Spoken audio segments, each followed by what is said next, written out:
Hi, I'm Pete Gorman, Chief in Residence with Chiefs for Change, and thank you very much for joining us for this webinar today, where we're going to have a conversation with Susan Enfield and Bob Runcie talking about school reopening plans.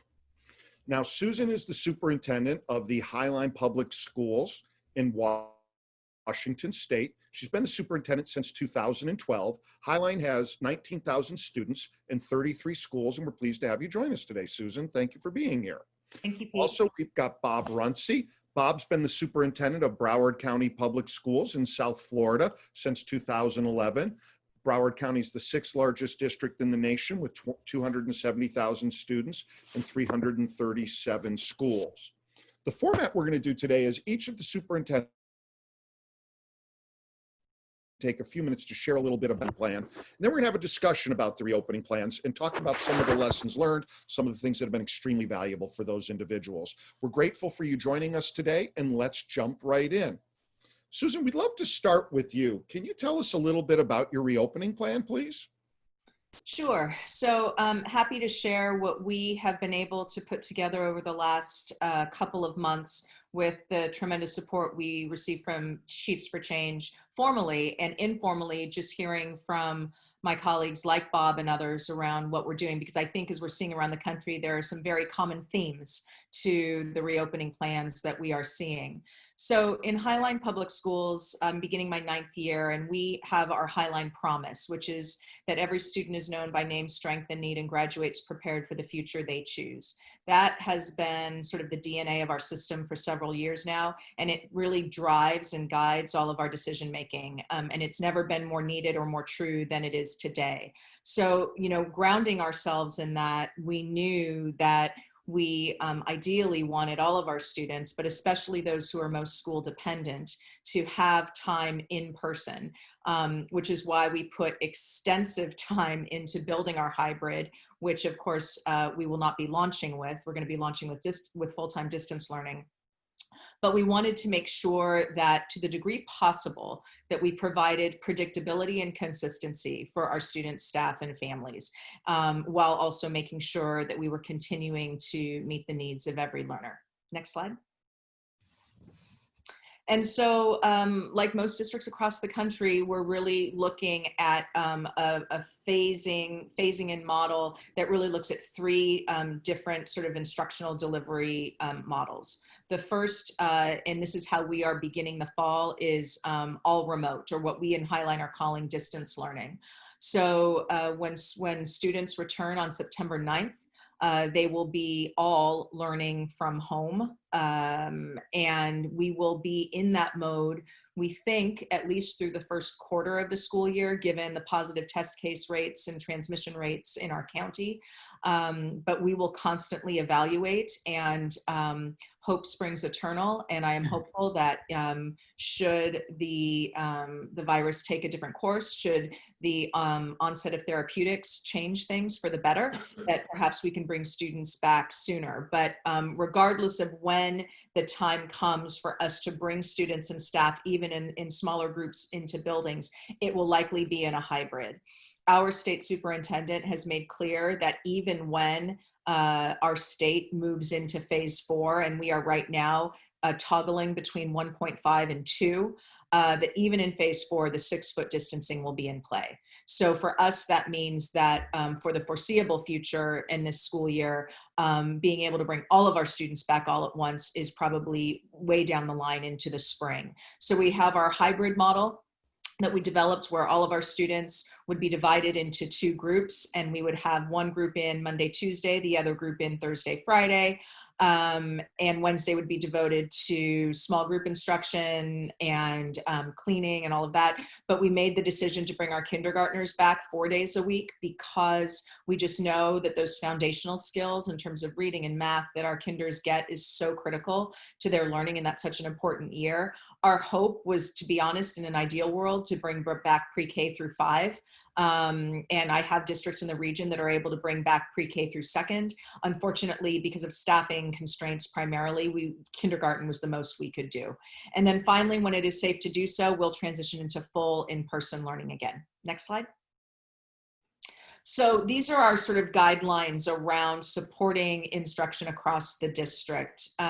One of the things that we learned and heard loud and clear from families in particular, and from students, frankly, around how we went about this in the spring was that they really wanted synchronous real-time instruction. And so we are providing that, but balancing that with what we believe is realistic to ask not just of staff, but also of families and students in this very unique environment, knowing that for many of our students in Highline, they will be working independently from home. They may or may not have an adult supporting them on a regular basis with their learning. And so by grade level, what we felt was sort of doable and developmentally appropriate is what we did. And then really devoting the rest of the time for small group targeted instruction, really sort of repurposing how we use some of our paraeducators, our instructional specialists to provide that. Next slide. And so like many districts, we sort of walked through a day in the life of an elementary student, and this is up on our website, and a day in the life of a secondary. This just really gives our students, our families, our staff, our community a sense of what a full day of learning will look like in this distance learning environment. So that one of the challenges that I think we faced in the spring, and I believe we'll continue to face moving forward, is striking that balance between predictability and flexibility for families. We know that our families want students to receive live instruction with their teacher and classmates.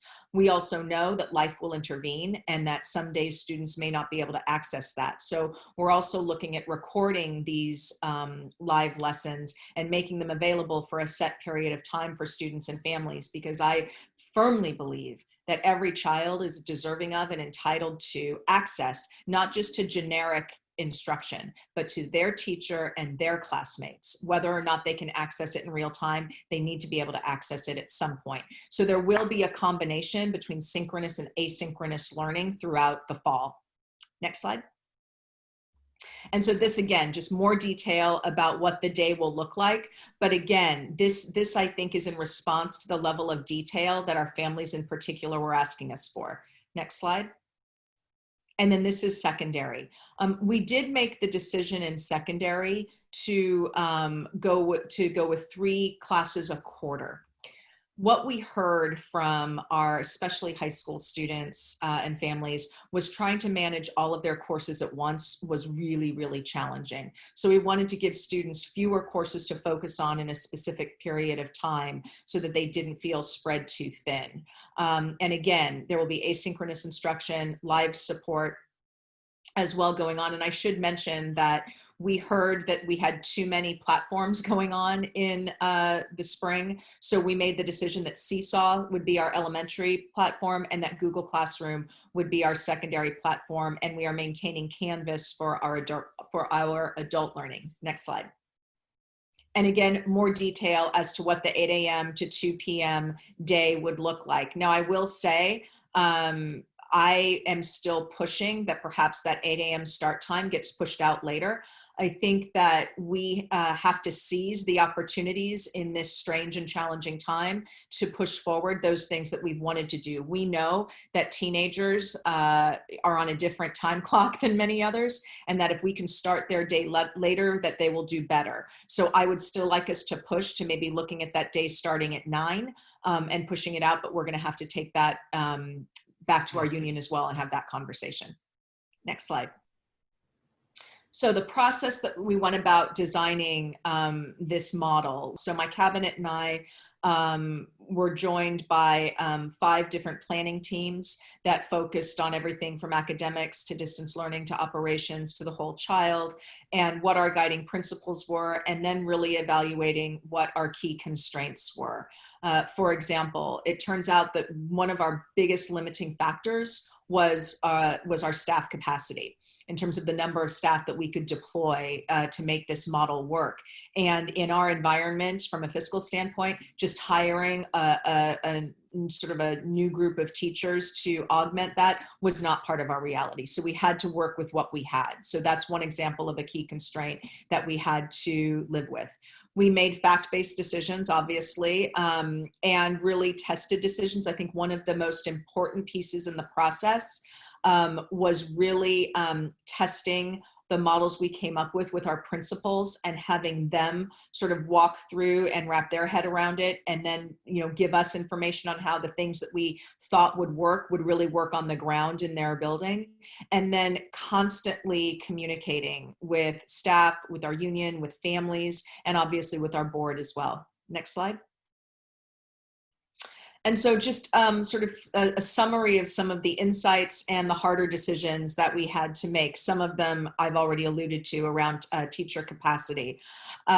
So, you know, none of these I think are unique to Highline, but we definitely found that that really making sure that our teachers in particular felt a part of the process as much as possible, even though it was happening over the summer when many of them really needed their break.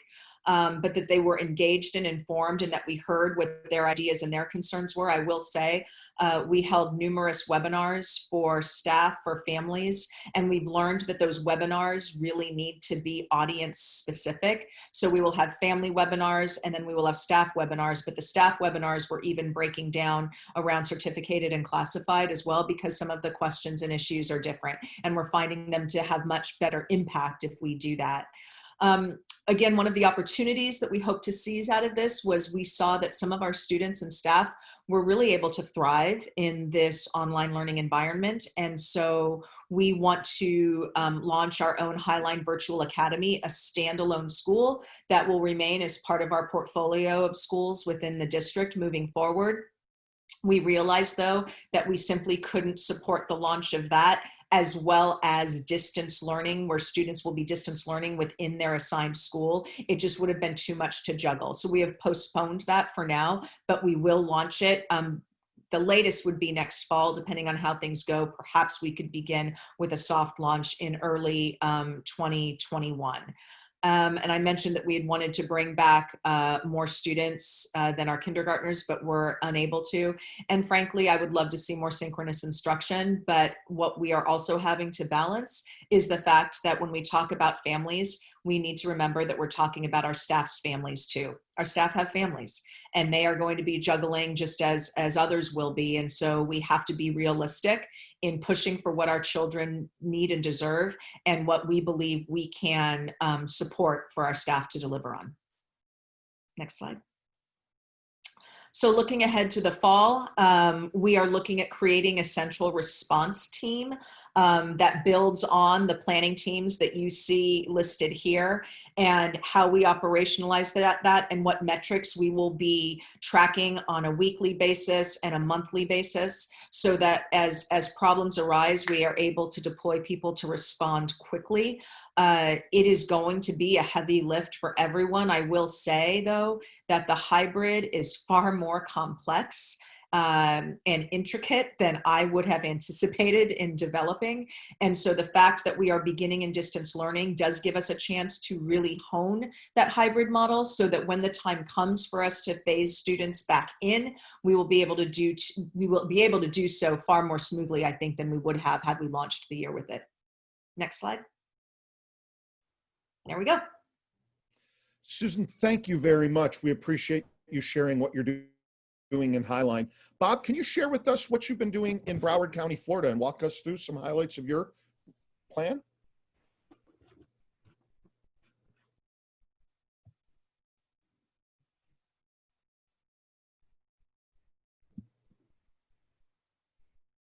Sorry, I forgot to unmute there. So you can hear me now, right? Okay, Yeah. good. Okay. So, you know, we talked a little bit about communication. That's been a core feature of what we've been doing from the spring when we closed in March, having weekly videos that I would post and send out to our entire community. We had our Office of School Performance Accountability, where all our principals report into. There was weekly communications with them. We had a workshop just about every week on some aspect of the planning. So we created 16 functional work streams that really cover the entire business of the district. I've always said that this work that we're all doing is essentially rebuilding our entire public education system almost from scratch, because when you go from the classroom to a distance learning model or a hybrid, I mean, everything is upended. So we have to take a look at everything and how our processes are going to change, what may need to change with our policies, what are the financial implications of it. It's a heavy lift. So we had probably 50 or 60 people working through this.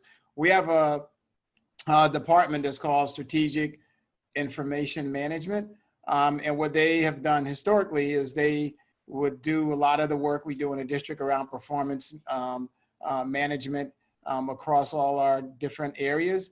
We kind of refocus their work from strategic planning and performance management solely on the whole reopening strategy. Next. So agility is one of the keys to it. We are not in a position where we can open schools. We started all of our planning around doing a hybrid model. And by the way, we've done 2 major surveys in our community. The first one, we had about 80,000 responses. The second one, we actually had about 145,000 so far. And it was pretty much identify where every student, their families had to go in and select one of 3 learning options that they have. And every time we do this, it comes out the same, whether it's teachers or it's parents or just community at large. We get about a third that say they want to continue with the e-learning, the remote distance learning model for a whole host of reasons.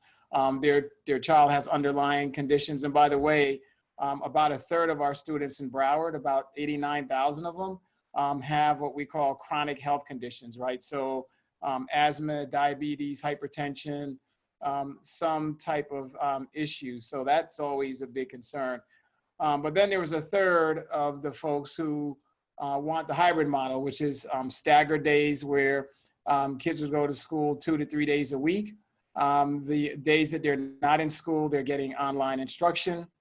So we created a continuum, if you will, where depending on where we are in the pandemic, that we can easily pivot from full e-learning to hybrid to open up our campuses fully. Next. So this is a question that's always, asked, like, how are you going to make the decision and what factors come into play that's going to determine when you move from 100% online to a hybrid to fully open. So we've started creating what is in essence a dashboard with a number of metrics that are broken down into 4 different categories where we look at disease progression, looking at things such as the infection rate, which obviously is a big component there. Looking at the community's ability to manage the spread of the virus, which is all focused on turnaround time for test results, which in Broward is probably somewhere between 6 and 8 days. That's really unacceptable for having effective testing. And then the positivity rate is a real big deal for us. We had the American Academy of Pediatrics, which folks always try to reference as a group that say you should open schools.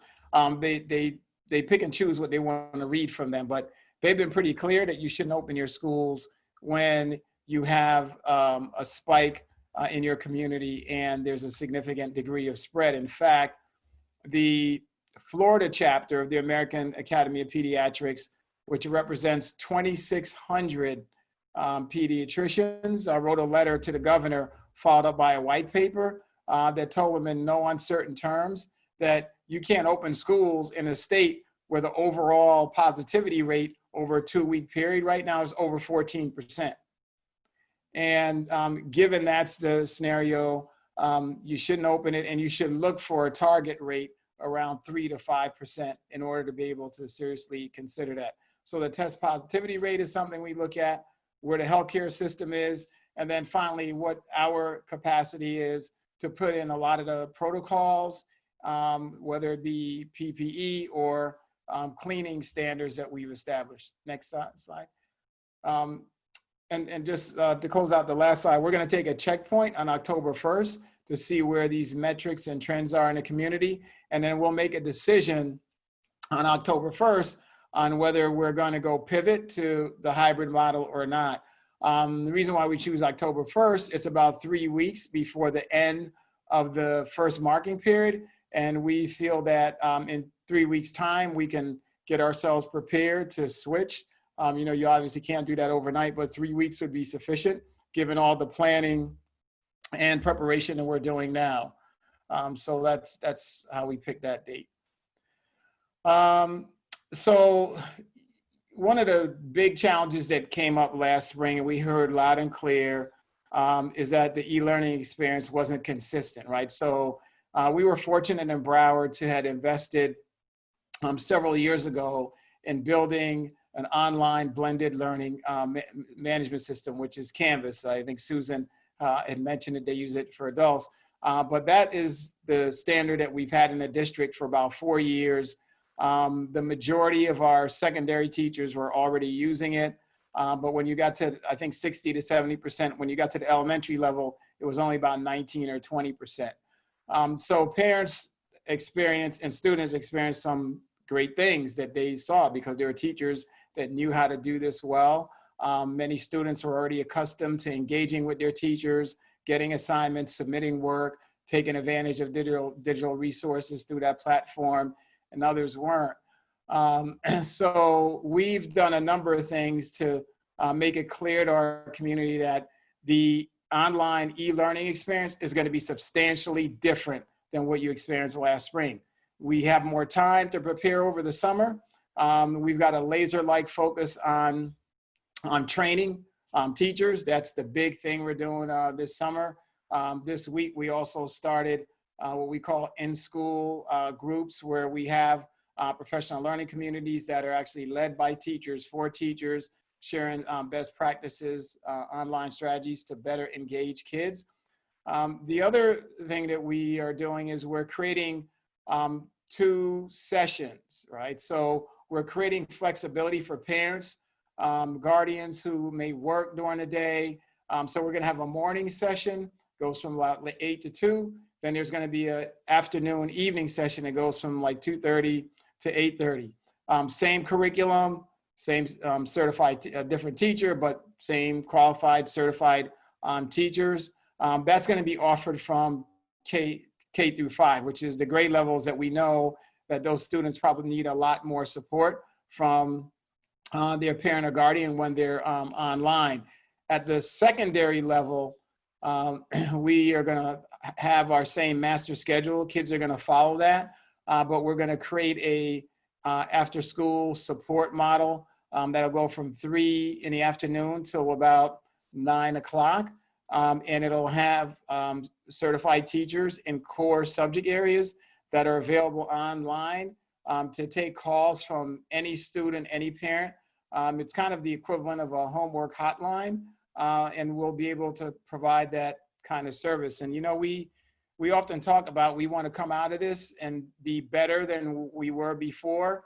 That's one of the things that we'll probably retain is this, you know, homework hotline, after school support at the secondary level. So we're trying to create flexible ways that we can meet the needs of our kids. We're trying to also make sure that there's a disciplined schedule that we follow. So the way we envision it is that, look, our campuses are closed, but education's still open. So we're gonna be following the same type of schedule we would have during the day.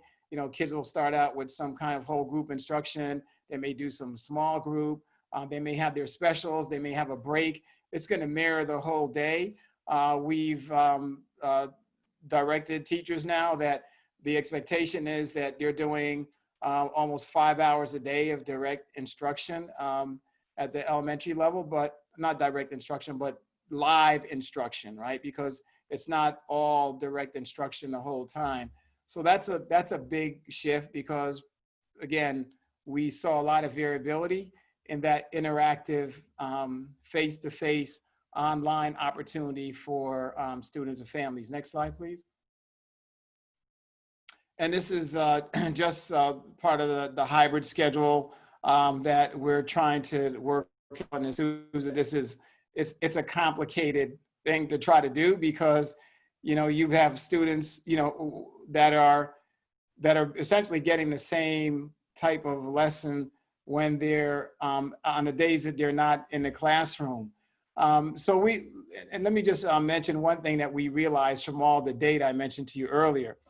So we figured out that for the vast majority of our schools, if you have, you know, 20 to 25% of the students electing to stay home and learn remotely, we could fit everybody else on the campus and physically distance them by using all of our ancillary spaces.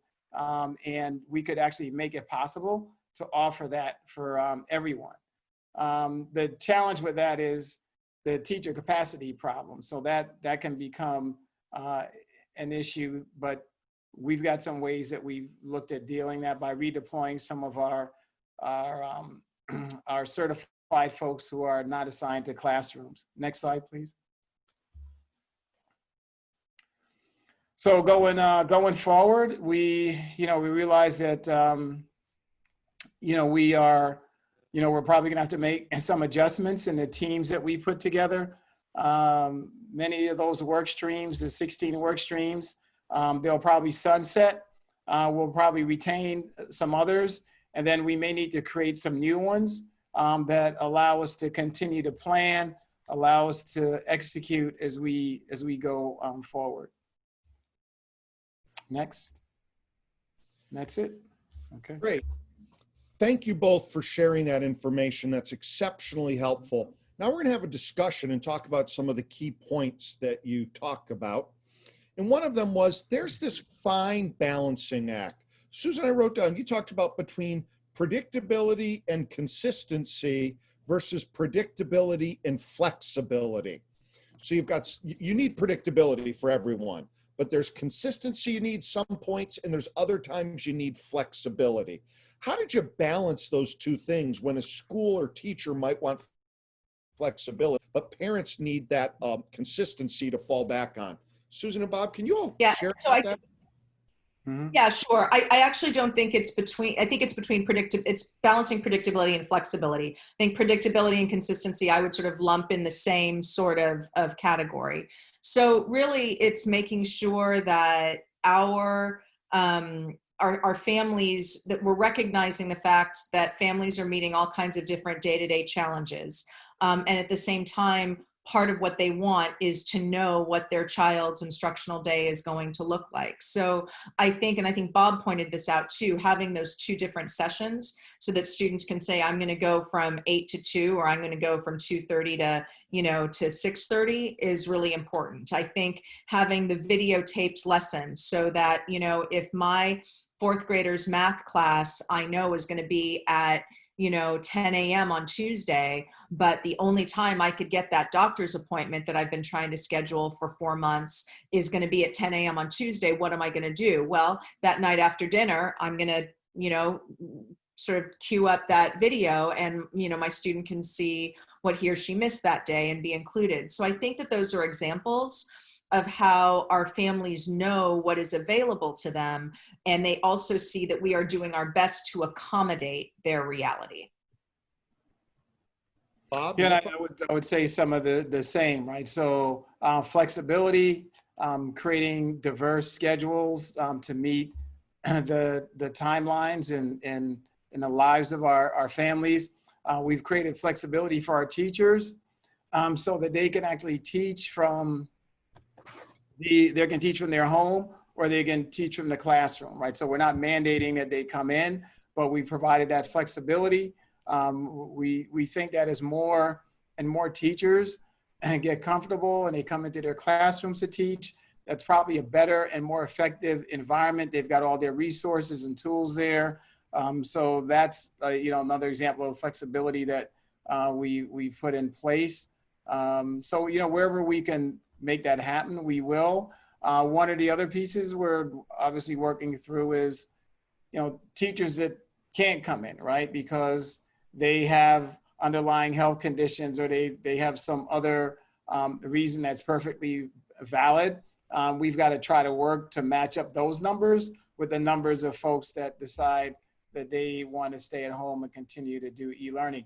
So the good news is every time you do these surveys, the data points are exactly the same. So that's a promising sign. And you talked about these surveys and data points. Susan, what were some of the different methodologies you used to engage individuals? And did you find that consistency that Bob found with feedback from folks, or did yours vary over time? It did vary. So as I said, we hosted and continue to host, I'll have 2 family webinars next week. We've hosted several webinars and have found those to be very, very helpful. We've launched a number of thought exchanges so that people could let us know what they're thinking. We've launched surveys. We've done that both electronically and also for folks who don't have access, we're providing other ways for them to let us know what they're thinking. I will say this though, that the surveys around that we gave to families in, say, sort of, late June, early July, about the numbers that would send their kids back, that number definitely got smaller as we got further into July and as we saw the virus starting to uptick again. So basically in, end of June, things were looking pretty promising from a transmission standpoint and a positive case standpoint. That changed in July. And as that changed, I think you saw the anxiety level of families who are willing to send their kids in person and of staff who felt confident that they could return safely. And so what I think that I actually think that it wasn't surprising to see that correlation, that as cases went up, concerns went up as well.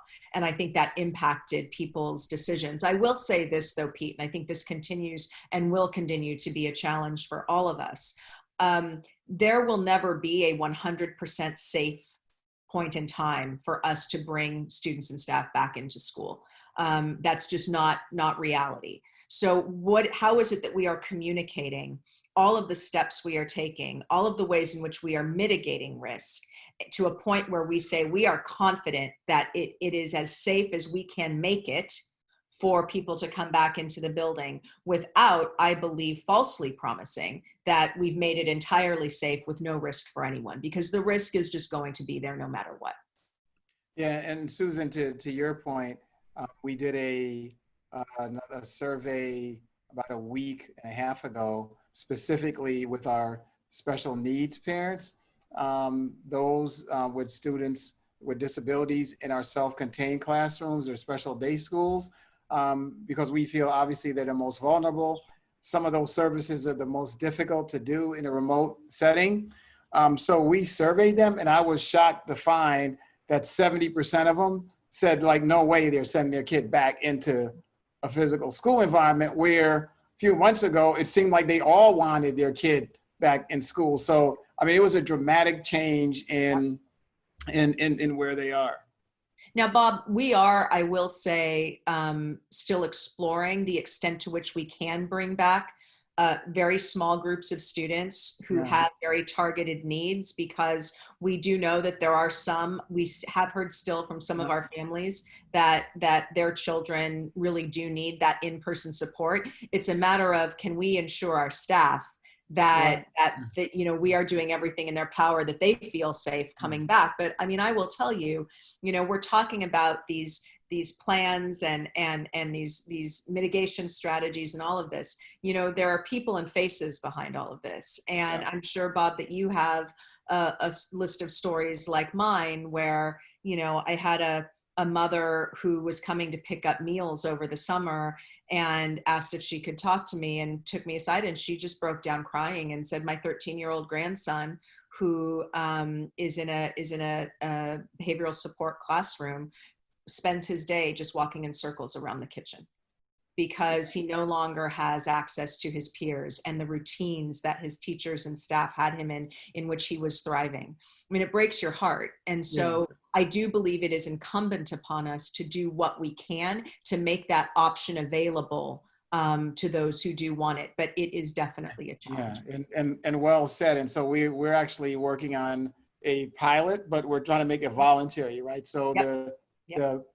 we're trying to find teachers and families that want to do it, and we'll try it out in a couple schools. Yep. But you know what you said earlier is is an important point that I think needs to be stressed.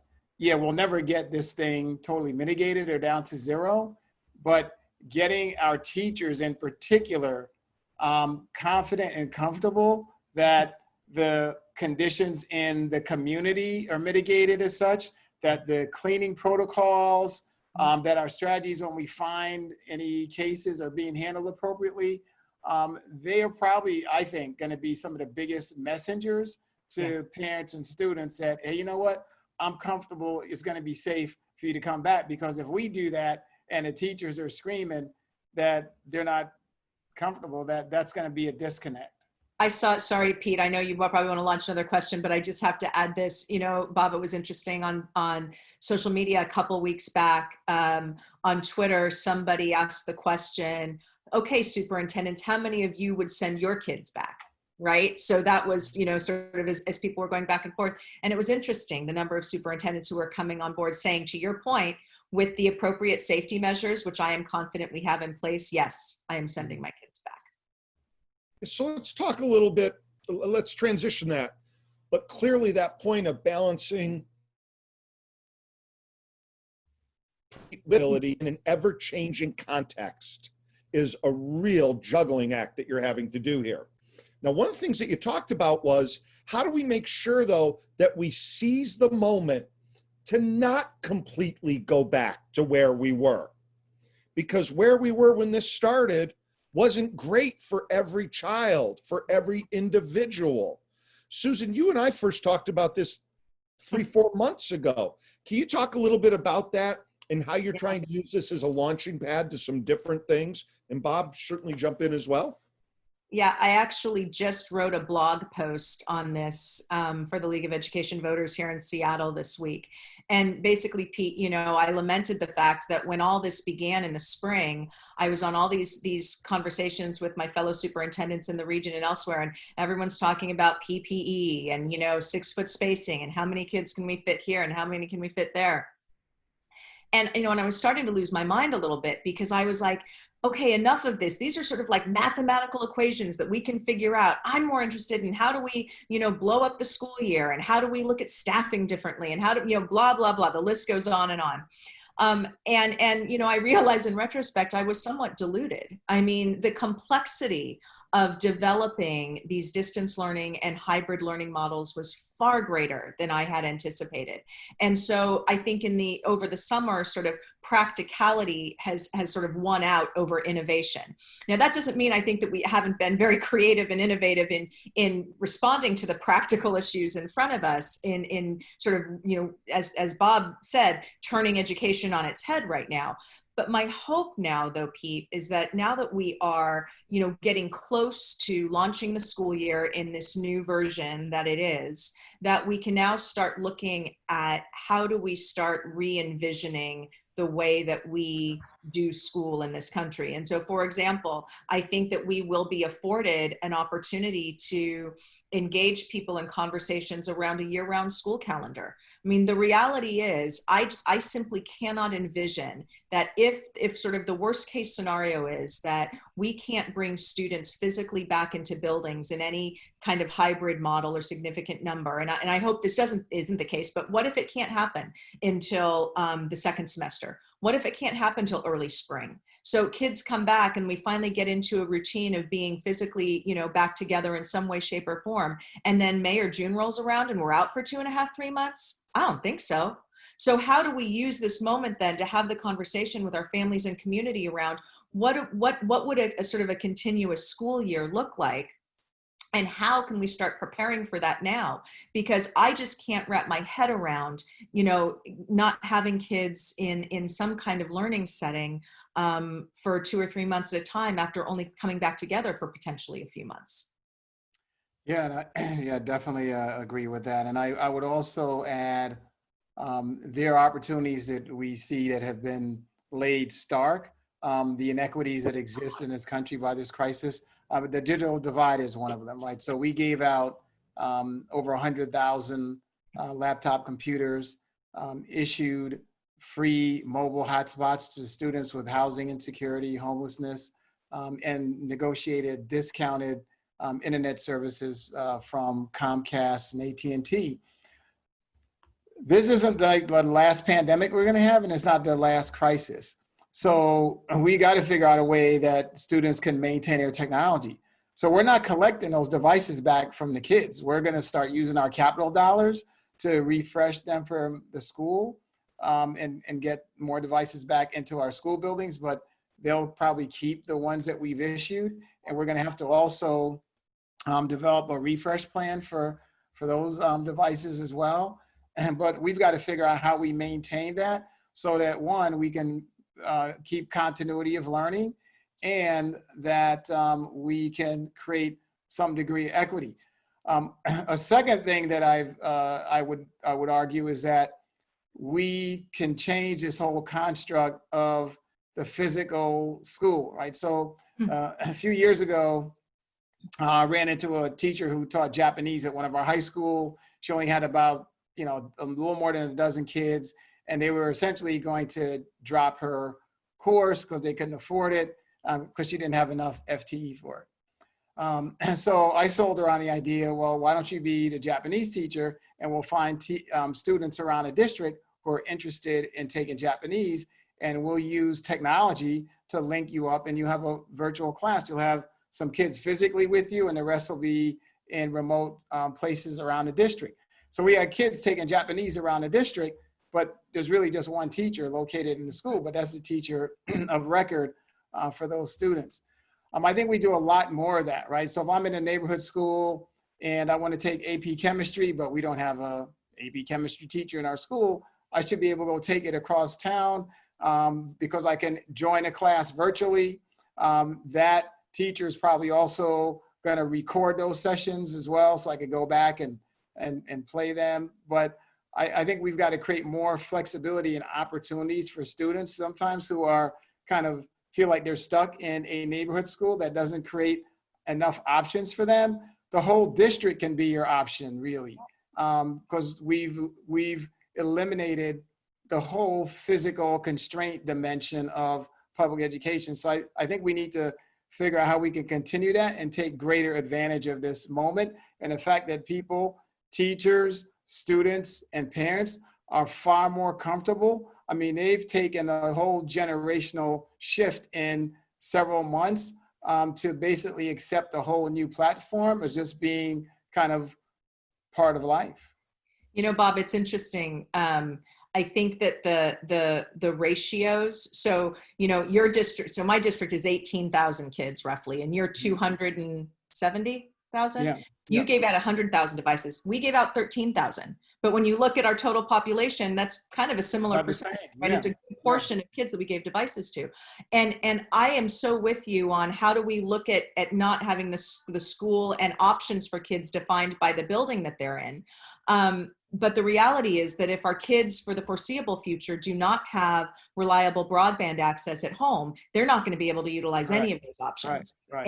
And unfortunately, in my state, we don't have a state strategy for this. We certainly don't have a federal strategy or national strategy for it. And so in our community, our Schools Foundation has launched really the equivalent of a bake sale. We are actually fundraising. We are actually reaching out to people in the community to make a donation to pay for a family's internet who doesn't have it at home. Now, I applaud my foundation and the generosity of my community for stepping up and doing that, but that's not a strategy.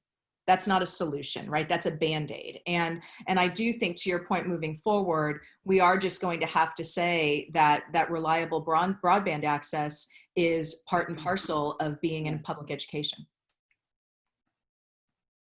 Now, Bob, you talked about a teacher capacity issue, and I know that you were talking about it in relation to how many rooms and how many places, things like that. But can we talk about a capacity issue you also said, both of you, that you've really had to drill down on the professional development and support that you've been providing, because as you approach this in a different way. And I've heard discussions about, there's pieces about looking at how we view student engagement differently, how we take care of the social emotional needs, the delivery models. It sure seems like the capacity building from for your staff covers such a broad area. How have you both approached this work? It's a heck of a broad waterfront. Yeah, what I will say is that we have to think about how we start out this school year very differently than how we traditionally do it. We believe that the first couple of weeks of school need to be about engaging students from a mental health and social emotional learning perspective. So we're going to spend a lot of time on that with our students to really set them up to be successful learners. We're going to focus on grade level work. Then after we get to close to about mid-September, we'll get some benchmark of where they are and then start applying opportunities for interventions with our collaborative school-based problem teams and our response to intervention strategies to get those kids into an accelerated learning path to catch up, but still focus on grade level expectations and content at the same time.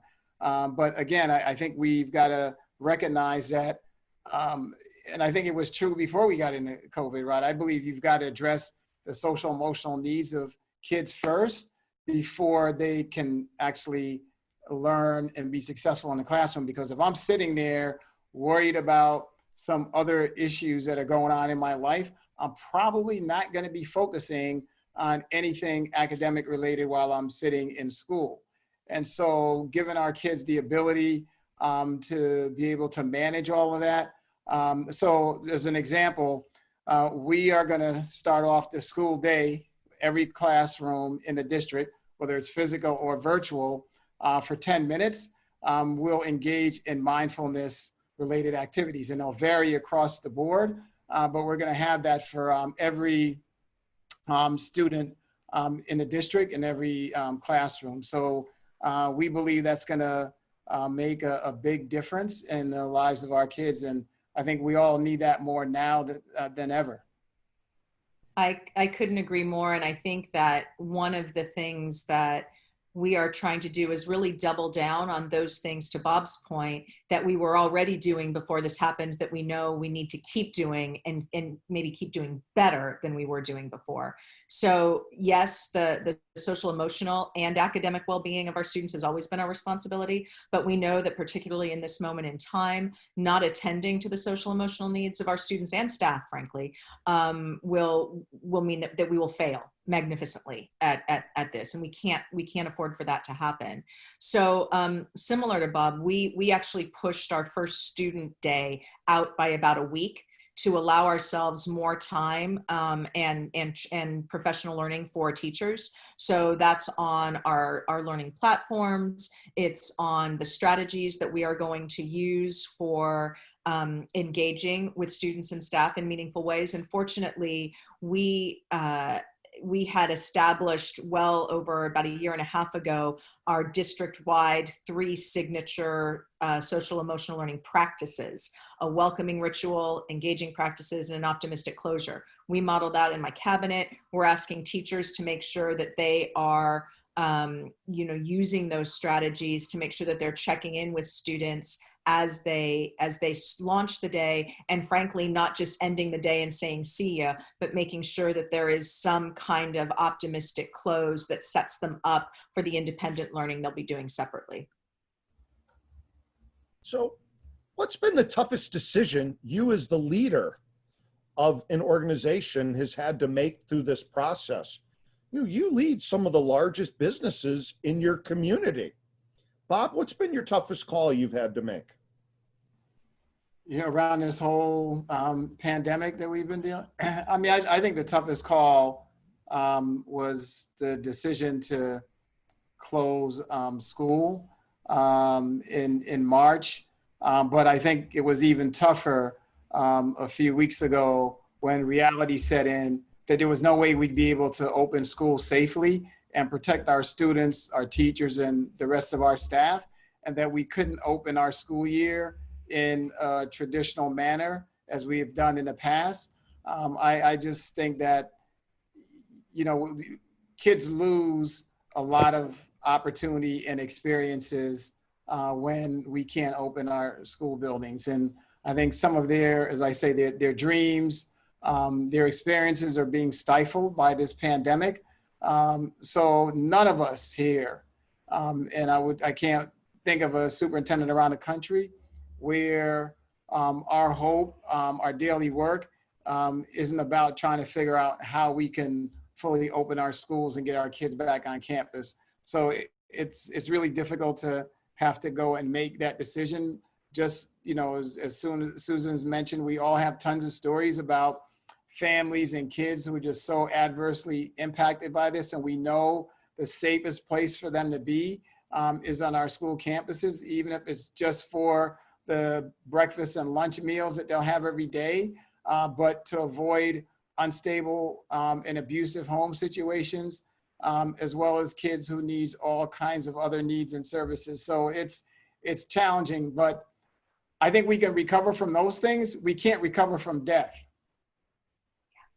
Powerful. How about Yeah. you, Susan? Yeah, I would echo what Bob said exactly. The decision to close in the spring was incredibly hard. I think it was almost harder, though, to make the decision a couple weeks ago to not return in person. I make the distinction this way. From an intellectual, rational, science-driven standpoint, it was a no-brainer, right, to make the decision not to bring my students and staff back into buildings, because the numbers just don't signal that it would be reasonable to do so.